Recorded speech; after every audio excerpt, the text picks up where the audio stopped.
It's nice to be out in the garden, isn't it, Ian? You know, it's been a little chilly, but it's a nice clear day. We've got a nice sort of hot toddy each, and it's a relaxing news week. Nothing horrible has happened. Yeah, Just after chilled. We can do some product releases and just pretend maybe, we're a product release cast. Absolutely. Well, we do have that product release cast, product cast, so we have to do that spin-off. Warning, warning, warning. Big board game news detected. Warning, warning, warning. Big board game news detected. Jamie, why are you standing behind me saying that? I thought we don't have the money for recording of an alarm, so I decided to do it by myself and hope you wouldn't notice. There has been some stuff, and I'm going to have to call you back in. Listen, I'll take those hot toddies. Don't worry, I'll keep them in the oven. You can keep hot toddies in ovens, can't you, to keep them warm? I don't know. I'm sure nothing will happen to the glass. I've never worked in a kitchen. Don't at me. We gotta go. We gotta go. Do you know what? I'll stick them in the microwave. That'll be fine, won't it? Microwave. No, okay. Look, just stick them downstairs near the anomaly. It keeps it nice and warm down there. Yeah, latent radiation. Yep. Yep. I'll come back and. Yep, it'll be fine. And. Well then, I'm Jamie Adams. I'm Ian McAllister. I'm Ian Chandler, and this is Brainwaves episode 66, bringing you the best in board game and tabletop gaming news. These are the headlines for the week of 8th February 2021. Radho runs into trouble. Tascini issues apology and donates to charity, and Tabletop Simulator outsources their translation. All this and more on this episode of Brainwaves.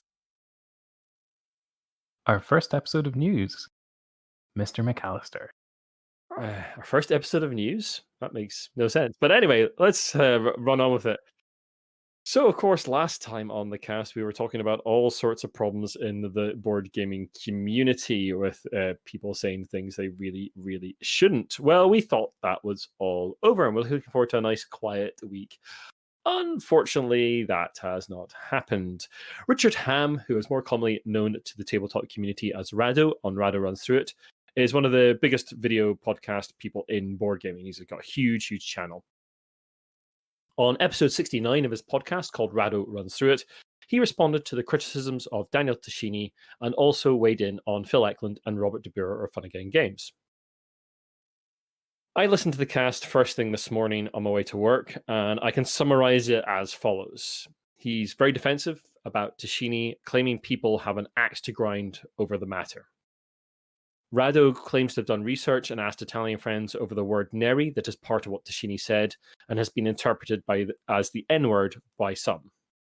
He claims it is not as offensive as is being said, and also goes on to say that he worked with people with it as a surname, proving that it can't be that bad because surely you would have had an embarrassing surname changed, which I personally think is not a terribly great argument. Tascini's black friends have also defended him on Twitter, according to Radho. We haven't seen that ourselves. Radho thinks Tascini has been falsely accused and that, no pun included, should have reached out to him for comment rather than publicly shaming him.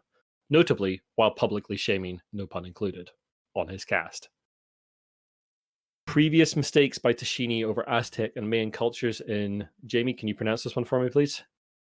Teotihuacan. Thank you, Jamie. Tascini has apparently apologized for. Now, I've done a wee bit of digging on this, and I cannot find any genuine apologies from Tascini on the matter. I can find the Reddit article we linked last time when we were talking about Tascini, and there's also a kind of non-apology in an interview that Tascini did as well. Basically, when he says, it's only a game after all, effectively. Radho asked for Tascini to be treated with empathy and claims that Tascini's apology was torn apart line by line by some in the media. He goes on at the end of his cast to condemn De Boer, but supports the staff at Fun Again Games for standing up to him and effectively ousting him from the company, and also goes on to condemn Phil Eklund completely. Now, I'm the only one of the three of us who's actually listened to the cast. I've listened to it twice, and there's a reason I'm mentioning that. I listened to the cast this morning on my way to work, and this evening to make the notes that we're reading off right now. There's been a bit of chat online about whether the cast has been edited after it has gone out. I am 100% confirming that has happened. When I listened to it this morning, the bit I mentioned in the article just now about people having an axe to grind, that has been removed. It happens round about the 2:51-54 mark on the cast. We'll put a link to the cast in the show notes so you can listen for yourselves. but there's a very distinct edit that you can hear. Maybe that'll be gone by the time this goes out, but there is definitely an edit happened. He also mentions NPI a lot, no pun included, a lot, 5 or 6 times over the course of the segment. That number is definitely down on a second listening. So I don't know exactly what else has been removed, and I can't fully remember. But I'm 100% standing behind the idea that the cast has been edited after it has gone out. That alone is troubling. Without him mentioning it, he doesn't mention it anywhere on the BGG page for the cast, certainly. I don't know if he mentions it anywhere else, but it has not been mentioned as far as I can tell. We're working on sourcing an original version of the cast, and we'll, of course, share that if we get our hands on one. So, yeah, that is kind of worrying behavior. He also mentions getting cancelled or cancelling a few times, and that, as mentioned on the last cast, is a huge red flag for me personally. The idea of cancel culture I find kind of abhorrent. It's basically a construct of the right wing. Towards the end, around about the 326-ish mark, he says, and I quote, "Racism is important, sexism is important, but COVID kills people." This is when he's talking about board game media folk being pictured on Twitter and Instagram, playing games with each other and not wearing masks, which is a perfectly reasonable point to make. However, it feels very dismissive of what he's talking about, especially with Tascini and the racism angle.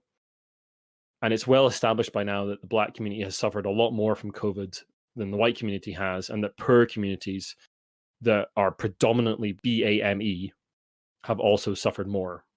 Racism kills as well. We're a small platform, and we're trying to do our best to talk about some pretty horrible things in the community. We try to talk about the actual news of the community, which occasionally means we're talking about some horrible things. And we make no apologies for that. These things need talked about. They're not talked about enough in the community. And we're trying to foster a good community around that to talk about it. If your community, if you prevaricate over issues like this, if you're not strongly condemning this kind of racism and sexism and just homophobia or anything like that in the community, if you're leading a community and you're not strongly picking people out of your community and kicking them out for being horrible and awful, then you can foster something much, much darker and more horrible. And that has been seen recently in a couple of death threats that Danny from @DannyPlaysGames on Twitter has received, where the guy mentions basically Radho in the death threat, like basically leave Radho alone. You've got to be strong on this stuff. We have a policy on our Discord of like basically you get one chance if you say something horrible and then you're gone.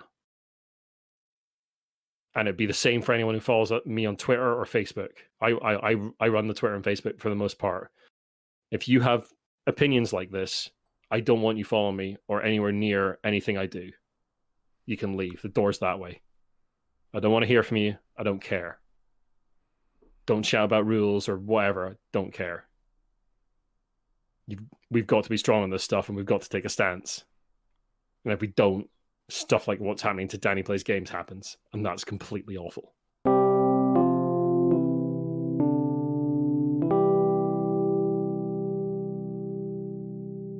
So, Ian, we've got an actual update from Daniel Tascini, though, and it's actually decent. Potentially. What makes Radho's actions even more confusing is the statement put out by Tascini on Friday, the 29th of January. I'm just going to quote the entire thing now. Tascini says, "I've had a lot of time to think about what happened, and I've learned many things I wasn't aware of. I've learned that my words and actions are part of the racial problem.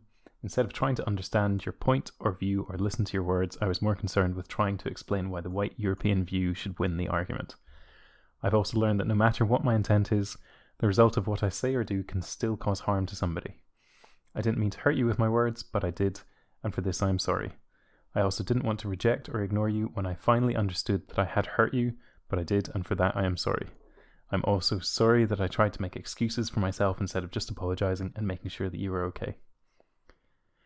I've also learned how, being born and raised in a society dominated by white male European ideals, I was taught world history from this point of view. I grew up with the privilege of not being discriminated against for the colour of my skin, my gender, or other attributes. Because of this, many times I see my words or actions as acceptable, while they instead cause harm because of my insensitiveness. Racism has always been wrong.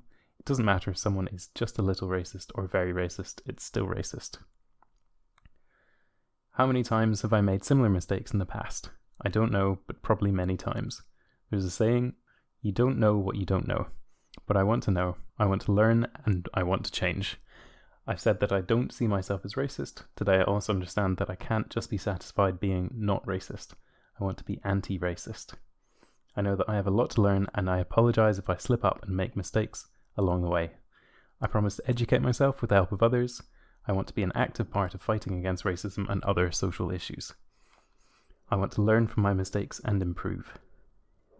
Together with help from my friends at Board and Dice, I've already started to learn about racial issues, Black Lives Matter, systemic racism, and will find ways that I can show that I'm against racism, not just say it. Words matter, but actions matter more. So, that was a very long-winded and fairly detailed apology. It's had a mixed reception across the board. We've seen many white people in the board gaming world accept this at face value. We've seen many people who this has affected take it at less than face value. So, actions matter more.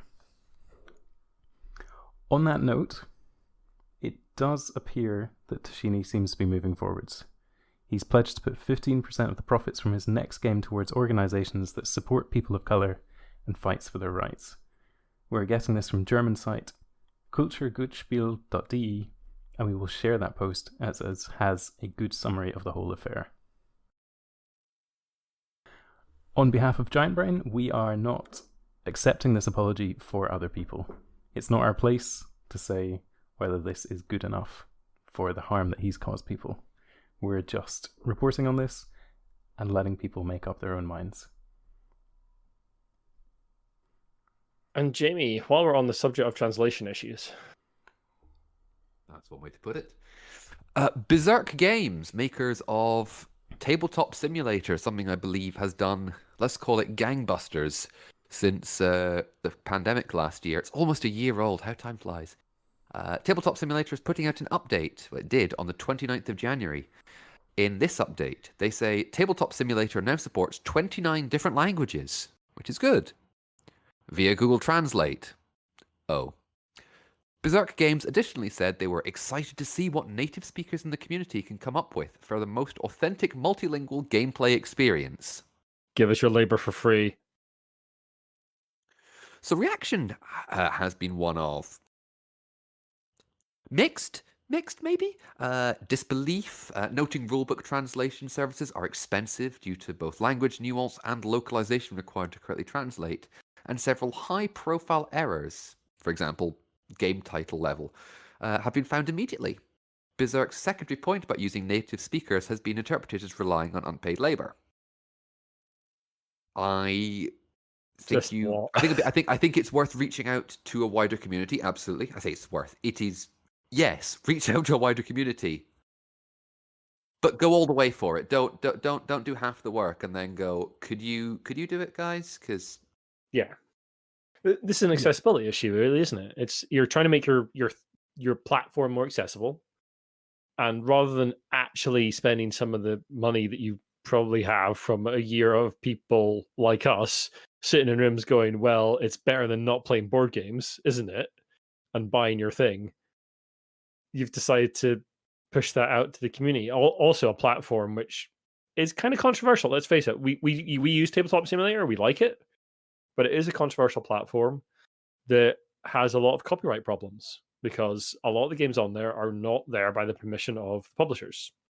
That is true. Yep. So, like, yeah, it's kind of I mean, if Google Translate was perfect, fine. But it's not, and we all know it's not. yeah, I mean, if you've ever looked into how film titles get translated across the world, you should know that there's very many interesting, hilarious mistakes made. Just horrible things. It's not easy. Translating is hard. I have read several really terrible rulebooks that I've looked up later and discovered translated into English from another language without the necessary care. I can only imagine what just running it through Google Translate Live is going to do. Yeah, I mean, we get imports occasionally from China, parts for bicycles and that kind of thing. And the instruction manuals to those have obviously just been put through a Google Translate of some description because it's not good. As any student of languages at secondary school who's doing their exams or any work with, like, don't translate stuff via Google Translate wholesale and pass it off. Okay, it's not going to work. I had a friend, true story, a friend of mine who was doing German with me, and he translated "I play squash" via the old app Babelfish. And it went as, instead of "I play the game squash," it was "I play the vegetable squash." Now, Brilliant. that was in the mid-2000s, and that was, oh goodness, that was about 20 years ago. Hey, I'm the old one on the cast, don't you start? 5 years ago. Yeah. Anyway. I mean, JFK famously stood up and called himself a donut, you know. I think that's apocryphal. Ian, don't believe everything you read on the internet. See, Ian backed me up here. Let's get on with the news then. Be like that.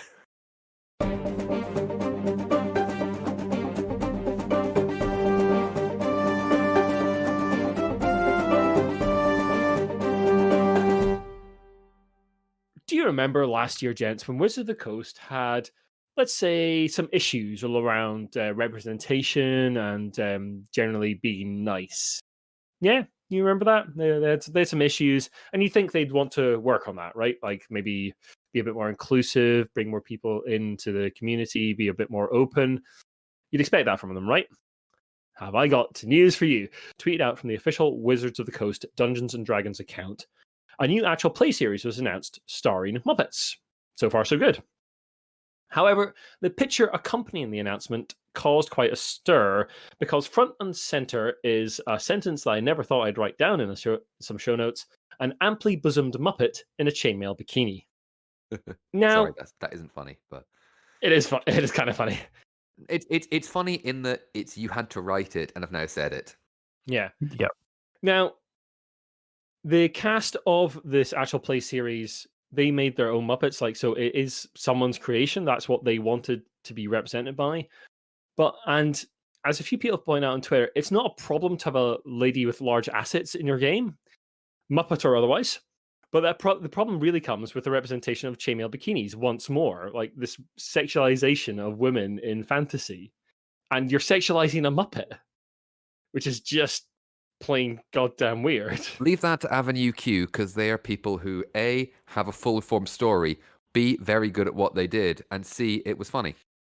Well, that's the thing, Jamie, about this because I've looked a little bit into this actual play series, and it is very much of the Avenue Q style of Muppet. So there's swearing, and it's a sort of adult D&D kind of game. That's kind of the intention.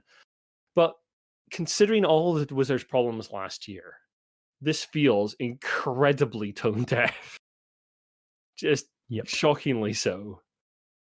There was also a few people pointing out that Twitter's algorithm cropped the image quite a lot on the lady's cleavage. Well, the Muppets' cleavage. So that was the first thing you saw during all the announcements. It just feels really weird. It feels like an opportunity missed to maybe get kids into D&D through like the medium of puppetry, which is a really cool idea, which I really, really like. But instead, you've got... what do we do in D&D? We do sexism. We put weird naked pictures of, semi-naked women onto the covers of our games. That's what we do. Now, if all the male Muppets were like particularly buff and naked as well, I might not have so much problem with that, but they're not. At least that'd be fair representation, you know?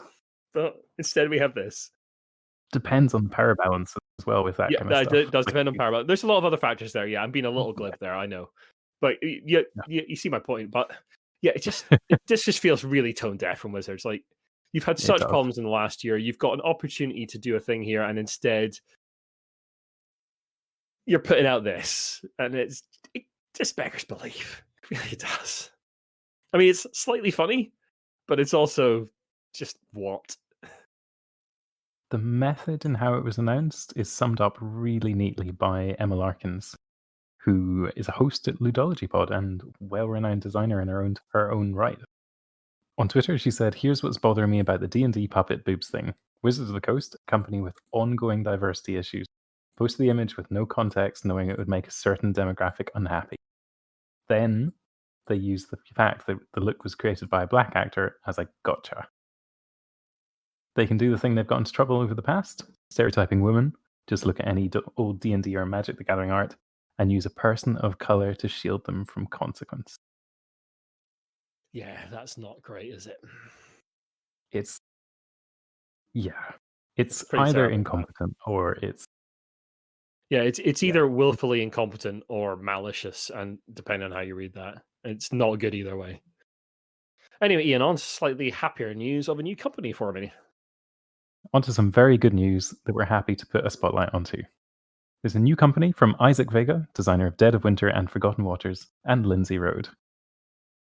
It's called Rose Gauntlet Games, and they have set out their values, which are fantastic to read.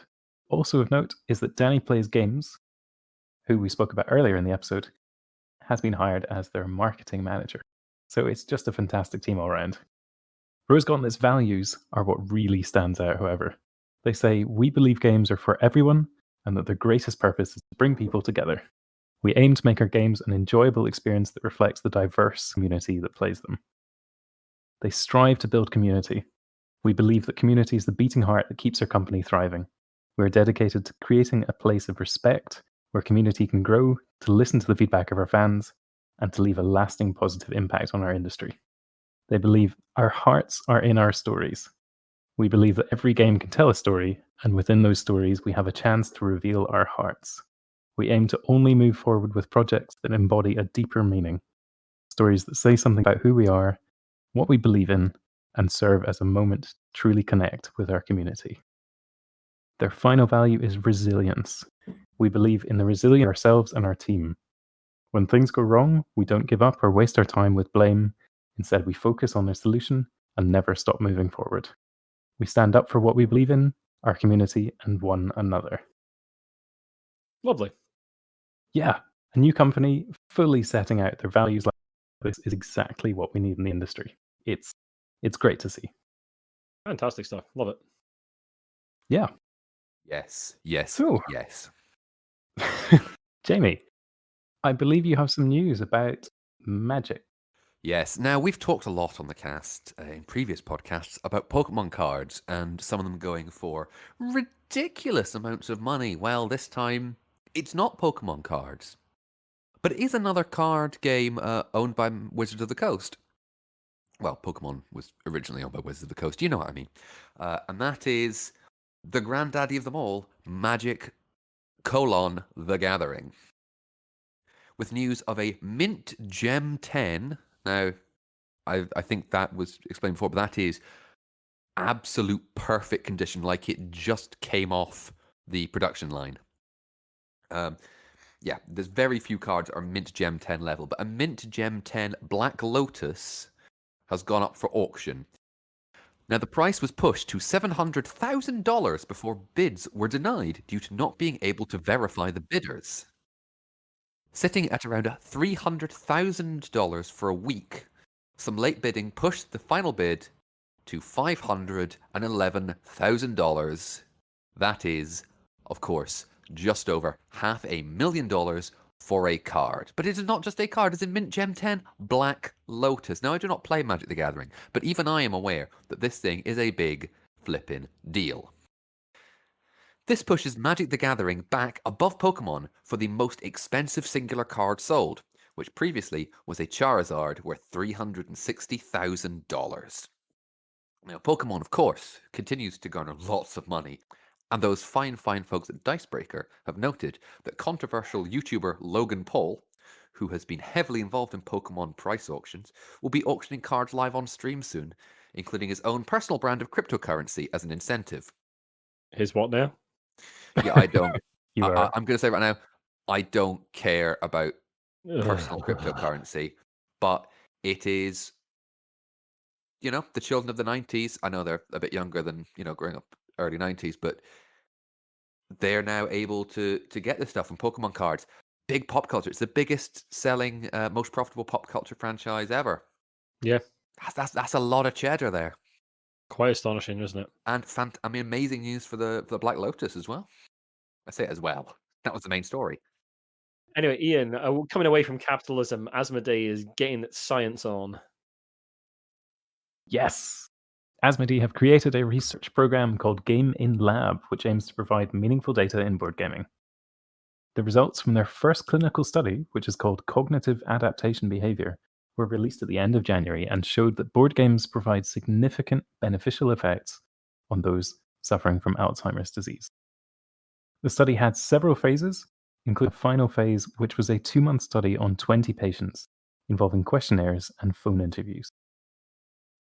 Game & Lab have also announced they're looking to fund 3 to 5 research grants of up to €15,000 for short-term new research projects that either involve board games or involve board games relating to youth and education.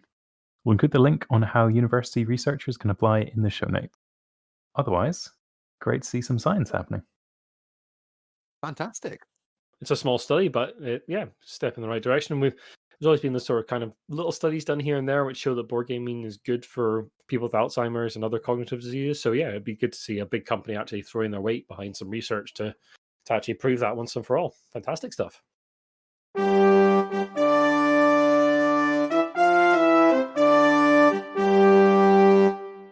We did put out a little call on Twitter for a brainstorm subject for this cast, but that was before everything else happened. So unfortunately, we're not going to be doing a brainstorm this time around.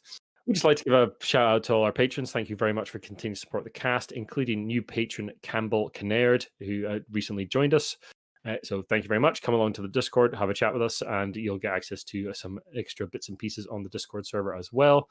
Of course, our executive producers, Lucky Sparrow Gaming Cafe, continuing to support us. Thank you very much, folks. And Shaun Newan of the game-a-lot team. There's loads of ways to support us on the page. You can go and look at our support us link, which has got PayPal links, a few affiliate links in there as well, and various other bits and pieces on ways to support us and the cast. And of course, we have a Discord now, so do come along and chat to us. We're playing games. And this coming Tuesday, which is the day after this cast goes out, so that's Tuesday the 9th of February, we'll be having our first games night on the cast. So we're looking forward to playing some games with folks, board, computer games, and otherwise, maybe some RPGs. Who knows? Netrunner. Yeah, if Ian doesn't get to play some Netrunner, he's probably going to chew someone's arm off. It's entirely possible. Netrunner.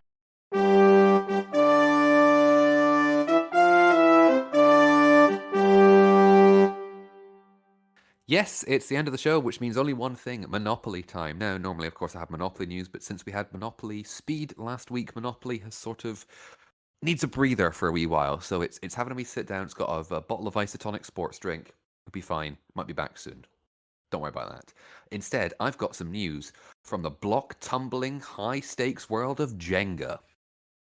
This is news that Alden Maxwell, a 12-year-old from Salmon Arm, British Columbia in Canada, broke the world record for most Jenga blocks stacked on one vertical Jenga block on the 29th of November, with a total of...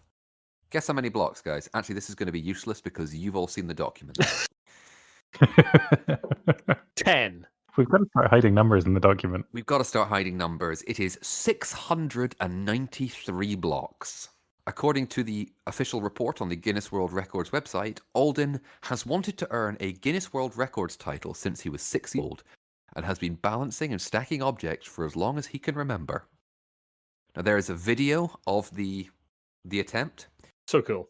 I would recommend it. It's really cool. And Alden's comments on his new world record, "This is my dream come true." Fantastic news, man. Well done, Alden. It's seriously impressive, especially the bit at the end where he topples the whole thing over. I'm afraid it's so big and heavy, it's going to form a dent in his floor. But he topples it over using Guinness World Record books as a domino effect. Yeah, and it's worth making clear that he's stacking Jenga blocks on a single Jenga block that's end to end. So it's just impressive. Ian, as I said earlier, a vertical Jenga block, and then everything else is balanced horizontally on it. It's so cool. Seriously? Yeah, that's impressive. Seriously. Yeah, it's astonishing. Alden is one talented kid. Hard to disagree with. Mr. Chandler, take us home. Thanks very much for listening. If you liked what you've listened to, then the best way to help us out is to share the podcast. You can also follow us on Discord. Find us on the Discord. Play Netrunner with me. Twitter, twitter.com, thegiantbrain. Instagram, Giant Brain UK, Facebook, The Giant Brain, website, giantbrain.co.uk, and finally, send those emails to Iain at giantuk@gmail.com. Thanks very much. That's all from us. Bye. Good night, folks. Goodbye.